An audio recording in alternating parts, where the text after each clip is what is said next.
Hey everyone, in this video we will learn how to create a workspace in the Power BI service. So let's start.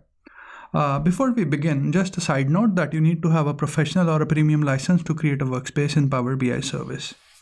So I'm already logged in. I'm on the home page. I click on this on the left hand side. I click on Workspaces and I click on create a workspace option at the bottom, and then I can call it let's say call it learn to Excel.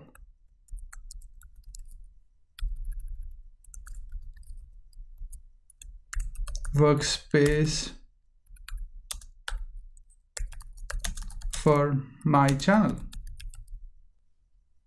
demo, and I'll just hit save, and it takes me to this place where you can see it's welcome to learn to Excel workspace, and I can get data and files and create data flows, and it's also available to me. So if I again click on the workspace, this is available to me.